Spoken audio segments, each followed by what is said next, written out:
Welcome to Madhura beauty tips.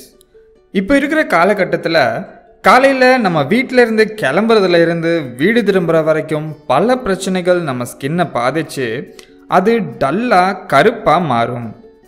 முகத்தில் மற்றும் கழுத்து பகுதியில் இருக்கிற கருமையை நீக்கி நல்ல பொலிவாக மென்மையாக மாற்ற நம்ம சூப்பரான ஒரு ரெமெடியை பார்க்க போகிறோம். இதுக்கு என்னென்ன தேவைன்னா, ஒரு வாழைப்பழத்தோல், பாதி தக்காளி, மீடியம் சைஸ் உருளைக்கிழங்கு 1, ஒரு சின்ன வெள்ளரிக்காய், பால் மற்றும் சுத்தமான தேன். நீங்கள் இன்னும் மதுரா பியூட்டி டிப்ஸ் சேனலுக்கு சப்ஸ்கிரைப் பண்ணலைன்னா நிறைய பியூட்டி டிப்ஸை உடனே தெரிஞ்சுக்க சப்ஸ்கிரைப் பண்ணிக்கோங்க.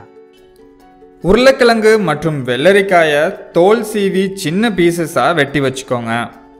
தக்காளி, வாழைப்பழத்தோல், உருளைக்கிழங்கு, வெள்ளரிக்காய் எல்லாத்தையும் மிக்சியில் போட்டு நல்லா அரைச்சிக்கோங்க. இந்த மிக்ஸை 5 நாட்கள் வரைக்கும் ஃப்ரிட்ஜில் வச்சு யூஸ் பண்ணிக்கலாம். ஒரு பவுலில் 2 டீஸ்பூன் அரைச்சி வச்சிருக்க மிக்ஸை எடுத்து அதில் 1 டீஸ்பூன் பால் மற்றும் 1 டீஸ்பூன் சுத்தமான தேன் சேர்த்து நல்லா மிக்ஸ் பண்ணி அதை முகத்தில் மற்றும் கழுத்தில் அப்ளை பண்ணிக்கோங்க. நல்லா திக் லேயராக அப்ளை பண்ணுங்க. என்ன இவ்வளோ இன்க்ரீடியன்ட் சேர்க்கணுமான்னு பார்க்காதீங்க, எல்லாமே நம்ம ஸ்கின்க்கு ரொம்ப யூஸ்ஃபுல்லான ஒன்று.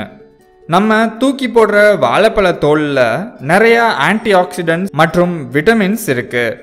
நம்ம ஸ்கின்க்கு தேவையான ஊட்டச்சத்தை கொடுக்கும். பொட்டேட்டோ ஒரு நல்ல ஸ்கின் ஒயிட்னிங் ஏஜென்ட்னு சொல்லலாம். கண் கருவளையம் மறைய ஒரு நல்ல மருந்து பொட்டேட்டோ.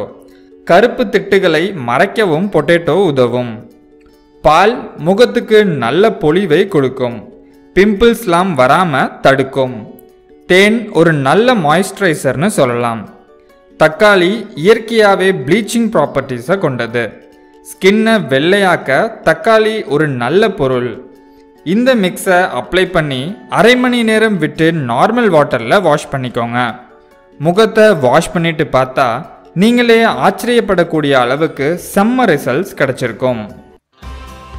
இது போன்ற பயனுள்ள தகவல்கள் உங்களை வந்து சேரணும்னா எங்களோட மதுரா பியூட்டி டிப்ஸ் சேனலை சப்ஸ்கிரைப் பண்ணுங்கள். மேலும் உங்கள் கருத்துக்களை கமெண்ட் பாக்ஸில் பதிவு செய்யவும். நன்றி.